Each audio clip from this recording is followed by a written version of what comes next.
The hero party has just managed to seal the Demon Lord away, but even though this is a monumental victory, unless they can defeat him once and for all, the world will always be in danger of being destroyed.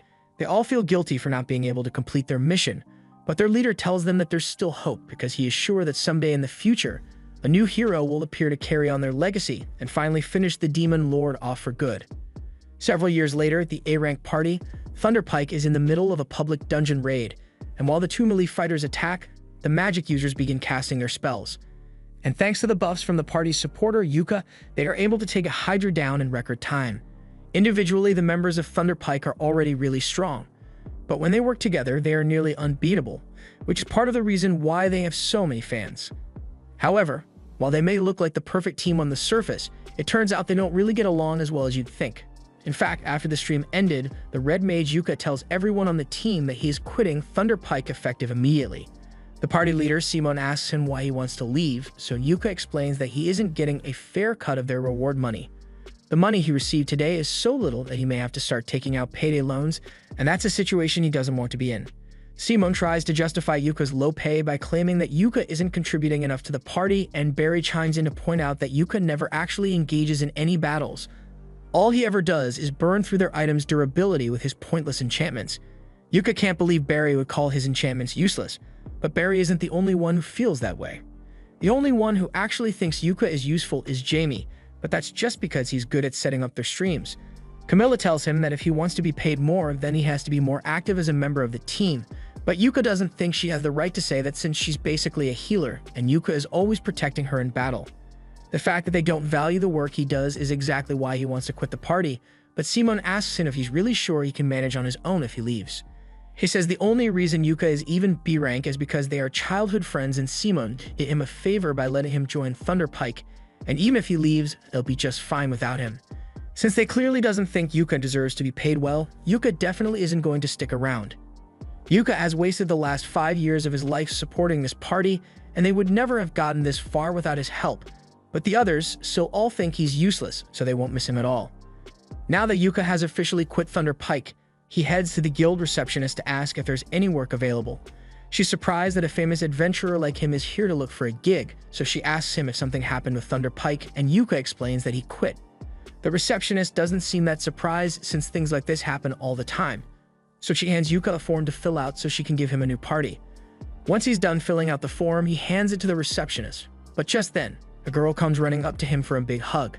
The girl's name is Marina, and she used to be one of Yuka's students back when he taught preliminary adventurer classes half a year ago, and Yuka is glad she's doing alright. She's curious about why Yuka is here, so she asks him, and he tells her that he is currently looking for a new party since he recently left Thunderpike.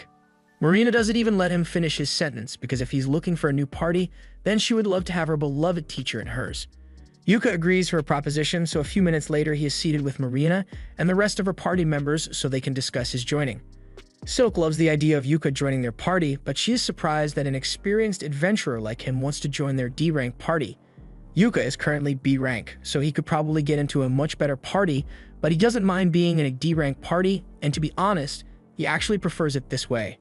Back when he was in Thunderpike, they would always take on high-level missions, so Yuka would have to buy a ton of magic items to prepare, which left him in constant debt. That's why he wants to take it easy for a while, and just deal with some low-level quests instead. Since Marina, Silk, and Rain are all on board with the idea, Yuka officially joins their party, and their first mission together is to collect magic iron ore from the Painto Mine dungeon. It's been a long time since Yuka felt excited to go on a mission like this, and it definitely brings back a lot of old memories from when he was starting out as an adventurer. Yuka recalls that this dungeon has a lot of magic ore veins on the 6th floor, and Silk tells him he is correct, but they were hoping to avoid fighting the 5th floor boss, so Yuka suggests they should start on the 4th floor instead. As they enter the dungeon, Marina takes the lead and uses the stick to check for any traps that may have been set, and Yuka is so proud because she's doing it exactly how he taught her. But for now, he asks her to let him take the lead since he has a more efficient method. Marina doesn't understand what he means since their party doesn't have a scout or thief to detect the traps, but while that may be true, Yuka has a magic item that should be useful in this situation. It's a detection lamp, and thanks to a special type of oil, it illuminates traps, so they can spot them just like a scout would. The lamp really is useful, but Silk asks if it's okay for Yuka to be using it since special oil sounds really expensive. And yes, it normally is, but Yuka made this oil with his alchemy, so it didn't cost him much. The party continues walking down the corridor while carefully avoiding all the traps, until eventually, Yuka stops everyone because he can sense something up ahead. He warns the others and tells them that they should prepare for a fight, so they all rush in together and are confronted by a group of Boggles. Silk decides to take the initiative and fires the first shot to take one of the Boggles down, while Marina runs in to handle the rest. As she does this, Yuka casts overlapping physical enchantments on her so she can fight better, and at the same time, he casts a debuff on the Boggles to trip them up. While the Boggles are disoriented, Marina goes in for her attack, and in one fluid motion, she is able to cut both of them in half, something even she is surprised by. She turns around to ask Yuka if that feeling she just experienced was his magic, so Yuka confirms that he had cast 3 types of enchantment on Marina to help with her fight. Rain can't believe Yuka was able to cast 3 enchantments at once, and on top of that, he managed to do it with no incantation, but Yuka doesn't think it was all that impressive, so he just says they should keep moving. As they continue through the mine, he asks the girls about their usual dungeon exploration routine, so Marina proudly explains that they always take a break after each floor and check their equipment, just like he taught them to do. Since that's the case, Yuka suggests that they should rest a bit before they continue. After their break, Marina and the others check all their equipment for damage and everything seems to be in working order, so they are ready to continue their mission and head down to the next floor. On the second floor of the dungeon, the group is suddenly ambushed by a group of undead miners, and the only way to get rid of them is for Rain to use holy magic, so everyone needs to protect her while she uses her chant. Marina and Silk plan to handle the defense, but Yuka tells them he has this covered, so he casts a blessing of light on all of them. And while it won't kill the undead miners, it does stop them from coming any closer, so it's a good defensive measure. Eventually, Rain finishes the holy light spell and uses it to eradicate the undead, and once they are safe, Marina begins praising Rain for a job well done. Yuka praises her as well since there aren't many people who can use light magic on the scale that Rain just did, but doing that probably drained a ton of her mana, so he casts Refresh Mana to help her recover. Rain can't believe Yuka can use Refresh Mana since that's a really rare skill. It completely restores the mana of whomever it is cast on, and having that skill alone would make Yuka insanely valuable to any party that works with him. But Yuka thinks she's exaggerating a little because he only learnt Refresh Mana as a way to compensate for having an obscure job like a red mage, although it was really difficult for him to learn it. Afterwards, the group continues walking down the path, and as they go, Yuka begins pouring a liquid on the ground. Silk asks him what he's doing, so Yuka explains that he's pouring holy water over their footprints in order to stop undead monsters from following them. Silk is worried and asks if it's really okay for him to waste his holy water like that since it's really expensive. But Yuka tells her it's fine since once again he made this himself. The group is in shock that Yuka is able to make holy water even though he isn't a priest, but he has a special method for it. By purifying the ashes left behind by the undead when they are defeated, Yuka is able to process it into holy water, and the ashes he got from the undead miners will be more than enough to make up for the amount of holy water he's using. By the time they finally make it to the 3rd floor, Yuka suggests that they should take another break since they'll begin mining from this point forward. And since they haven't eaten for a while, he whips out some cooking utensils from his magic bag and says he will make them a meal. Magic bags aren't that rare, but this is Rain's first time seeing a magic bag in person, so she's really excited. Yuka puts some sausage and eggs in a pan, and while that's cooking up, he pulls out a special pot. The girls watch as he taps on the side of the pot and it instantly fills up, so Yuka explains that the pot is a rare artifact that he found in a royal palace ruin. It basically fills up with a random soup every time you use it, so it's really handy to have. The girls are really grateful to Yuka since this is the first time they've gotten to have such a good meal while in the middle of a dungeon mission. But when Silk takes a closer look at the food, she realizes that it has mana radiating out of it. She asks Yuka about it, but he tells her there's nothing special about the food since all he did was prepare it with lots of love. His alchemy skills might have accidentally enchanted the food, however, it shouldn't be a problem. The group eventually makes it to the 4th floor of the dungeon and are confronted by a rock lizard, but as the monster charges at them, Yuka casts a slow spell on it, so it practically freezes in place. Marina then rushes forward to attack, and normally she wouldn't risk it, but since Yuka's enchantments have buffed her strength and stamina, she decides to try using her magic blade ability. And with it, she is able to slice the rock lizard's head off in one go. Once the fight is over, Marina is totally exhausted since Magic Blade uses up a ton of her mana, but Yuka encourages her to keep using it as much as possible, because eventually her body will get used to it. But for now, he casts Refresh Mana to help her recover. Anyway, there are a lot of magic ores here, so Yuka begins mining with the girls, and after a little while, they manage to gather a ton of magic ores. Yuka asks if this is enough to fulfill the requirements of their quest, but Silk says they actually need a bit more. Unfortunately, there are no more magic ores on this floor, so their only option now is to defeat the 5th floor boss and go down to the 6th floor to gather the remaining ores. The girls don't like the sound of that since the 5th floor boss is called the Novice Crusher Steel Crab, and they aren't sure they can survive against something like that, but Yuka tells them they don't need to worry since he will do his best to handle a boss on his own. A little while later, they arrive at the boss's room, but before they head in, Yuka pulls out a camera artifact. Rain recognizes the artifact and asks if Yuka plans to livestream his battle, but he was actually just going to record instead. He always records his battles so he can study his mistakes later, if he's going to be recording anyway. Marina asks him to make it a live stream since she thinks it will be a lot of fun. Yuka is fine with live streaming his fight, but while he's setting it up, he realizes he doesn't know the name of this party. He asks them, but Silk tells him they haven't actually thought of a party name yet, and in fact, they aren't even officially registered yet. Since that's the case, he asks them if they've got any good ideas for a team name, so Marina thinks for a second and comes up with the name Clover. Specifically, a 4-leaf clover to represent their 4 members, and everyone really likes the name, so from now on, they shall be known as Clover. Just then, Yuka realizes that this is going to be her party's first live stream, and he feels bad if he was the only one who got a spotlight, so he asks the others if they want to help him fight the boss, but they all tell him that it's fine for him to handle it solo. In that case, Yuka isn't going to hold back, so he casts great Blink Shadow and Protector Shield buffs on himself, and then enters the boss room. The Steel Crab awakens and immediately tries to strike Yuka, but he uses his speed buffs to dodge, and once he's out of the crab's range, he begins casting tons of debuff spells on it. And once the crab is sufficiently weakened, he casts a gravity spell to crush it against the floor. With this, the Steel Crab boss has been defeated, and it didn't even take him 1 minute to do it, so Yuka is pleased with his performance. He then ends the stream and Marina runs up to hug him for being so amazing. But she's hugging him a little too hard, so the others ask her to let go before Yuka ends up in a wheelchair. After making sure his back is fine, Yuka tells everyone that they should bring the Steel Crab's body back to the guild so they can sell the parts. He stores the entire things in his magic bag, and that's a huge help since they never would have been able to carry it back by themselves. So far, Yuka has been indispensable to their party, but Silk doesn't think it's fair for them to constantly be relying on Yuka like this, so Yuka suggests that next time they have a boss battle, everyone can participate so they'll gain some experience. The girls like the sound of that, but for now, they still have to open the treasure chest they get for killing the floor boss, and when they do, they find a ton of magic ores, so it looks like they won't have to mine anymore after all. Dungeon streams are really popular all around the world as they are a great source of publicity, so big companies often offer sponsorship deals to popular streamers. And right now, Yuka's popularity is at an all-time high because the video of him defeating the Steel Crab with nothing but status effects spells has gone viral.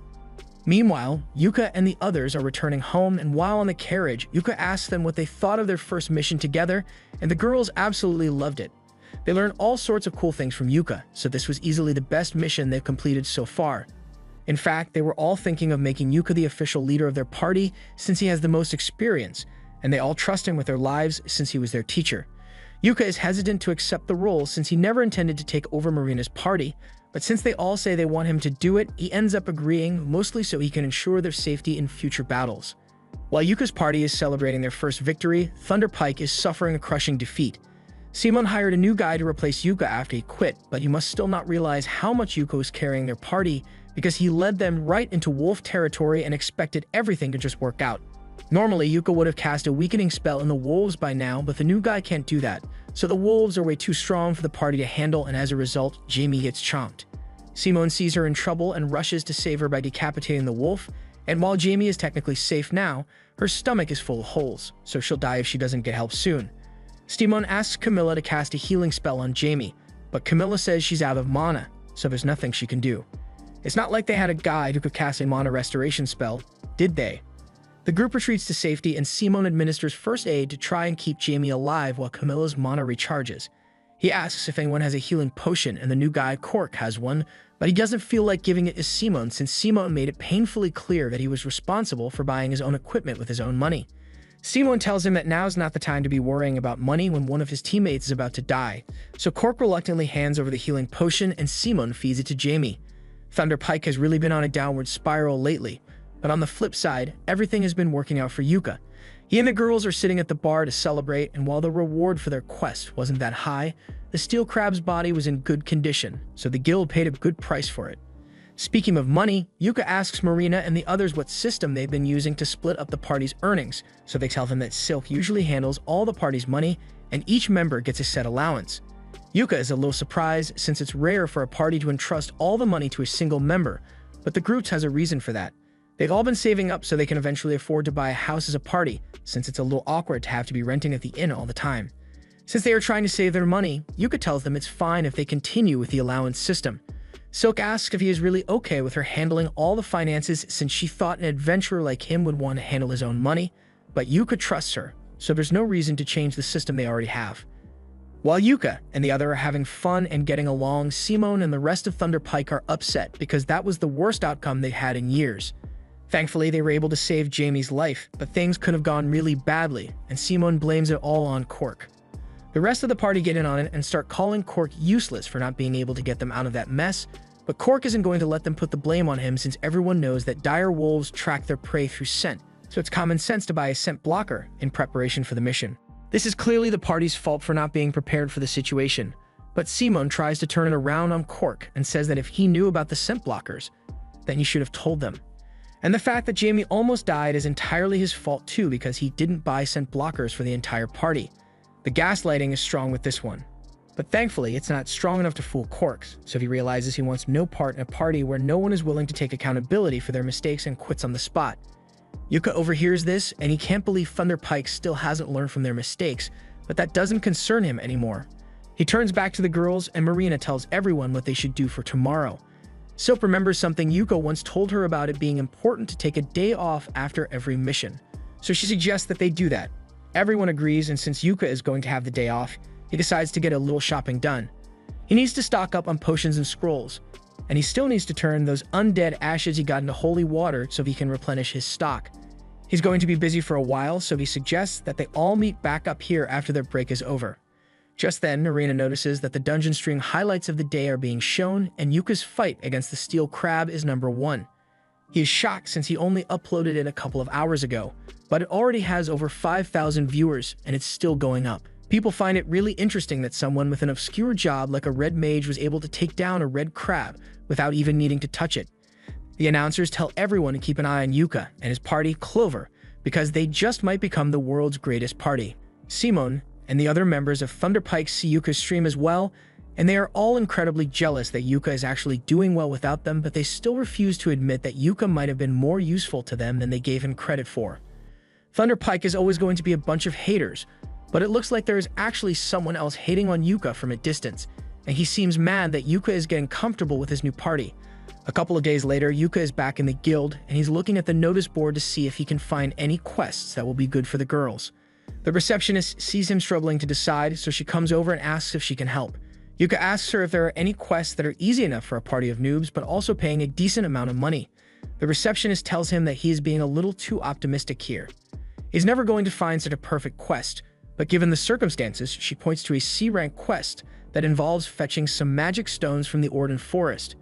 Yuka thinks this just might work, but he's a little curious as to why the quest is C-rank when fetching magic stones would usually only be D-rank. The receptionist explains that there has been a large magical beast sighted near the forest, so this quest is slightly more dangerous than normal. Just then, Marina enters the guild, and as soon as she hears the word quest, she immediately yells that their party will accept it. Yuka asks her to at least let him finish explaining before she agrees to do the quest, but Marina says she doesn't need to know the details since if Yuka thinks they can handle it, then she is sure they'll be able to get it done. It shouldn't be too hard anyway since she and the others have done a quest in that forest before, although she doesn't understand why this quest would be C-rank when all the other quests are D-rank. This is when Yuka chimes in and says that the quest is C-rank because there is a magic beast living somewhere in that forest now. Hearing that there's a magical beast in the forest makes the girls reconsider whether it's a good idea to take that quest after all, but they ultimately decide to just go with it anyway since if Yuka is with them, then they are sure everything will work out in the end. In that case, Yuka tells them all to get their items ready and to meet him an hour later in front of the stagecoach so they can head to the forest. Just then, the receptionist returns with the quest receipt, and all this seems a little too convenient, so he asks the receptionist if she planned things so they would end up like this, and she doesn't deny having some part in this. The stream Yuka made yesterday ended up earning him more than 10,000 fans, and they are all eager to see Yuka's next stream. Yuka is a little embarrassed since he hadn't realized his stream would earn him so much attention. He sees no harm in continuing to stream his fights since it'll bring attention to the girls. And if they happen to find that magical beast, having it on video would be great for the guild's records. While Yuka was talking about all this, a man from before is getting more and more infuriated, so as Yuka leaves the guild, he follows him. Yuka immediately realizes that he's being followed since the guy doing it is doing a terrible job at it, so he ducks into an alleyway to get away. He was hoping to lose his stalker, but for a fat guy, he's pretty quick and catches up to Yuka. Yuka asks him if he has any business with him, so the man demands that Yuka quit Clover immediately. Yuka obviously says that's not going to happen, especially since he's the leader of the party. The guy can't believe those girls would make Yuka their leader after just one day together, even though they offered to join their party $1 million, and they kept turning him down. Yuka understands what's going on here. This guy wanted to get himself a harem of cute adventurer girls, but Marina and the others refused to let him join, and now seeing another guy live his dream has made him irrational. The man draws his sword to attack if Yuka doesn't agree to leave the girls' party, so Yuka quietly casts a snare trap at the man's feet and then turns to walk away. As Yuka is walking away, the man really does try to attack him, but Yuka's trap causes him to slip and fall on the ground. Once he's on the carriage, he talks to the girls about his random encounter. They recognize the guy as Bizio and tell Yuka that the guy has been trying to join their party for so long. They ask if Yuka is alright since they would hate it if something bad were to happen to him because of them. But Yuka assures them it is not their fault, and besides, he left that guy unconscious in the middle of the street, so they can just report him when they get back to town. In the meantime, before they get to their destination, Yuka wants to go over their mission objective one last time. They are going to fetch 3 magic stones from the Orden Forest, and since the others say they've been here before, he asks them what it was like when they got here. According to Marina, they had been here 2 months ago, but now that she thinks about it, she didn't run into any monsters at all. After hearing this, Yuka realizes that the magical beast must have already been in the forest 2 months ago, and if they encounter it, he's going to be live streaming. This way, the guild gets valuable information about the beast, and in the event that they can't defeat it, it'll be easy to call for backup if needed. Once they arrive in the forest, Yuka begins the stream and the group starts making their way through the forest. Yuka decided to be the rear guard since beasts usually attack from behind, but Marina asks if it's really alright for him to be at the rear since he's in the most danger there. Yuka tells her she doesn't need to worry since not only can he use Blink Step to get away if his life really is in danger, his clothes also have really good defense stats, so he can take a couple of hits before he goes down. They soon reach the waterfall where they are meant to gather the magic stones, but just before they could reach there, Yuka tells everyone to wait because he can sense something coming. The magic beast finally reveals itself, but all the confidence Yuka had earlier goes about the window because that thing is a high-level monster that's usually only found in the deepest parts of the dungeon, Azarnag. The girls are nowhere near strong enough to handle this thing or even survive a minute against it, so Yuka gets in front of them and tells Silk to lead the others back to the Adventurers Guild and get back up while he holds this thing off here. However, the girls know that Yuka doesn't stand a chance against that thing either if he is fighting solo, so they refuse to leave his side, otherwise he might really die. Yuka can't really argue with that, so he agrees to have them fight with him, and cast his enchantment spells on them. He and Marina are handling the front line, so Marina charges forward first, but the Zarnag swats her away effortlessly.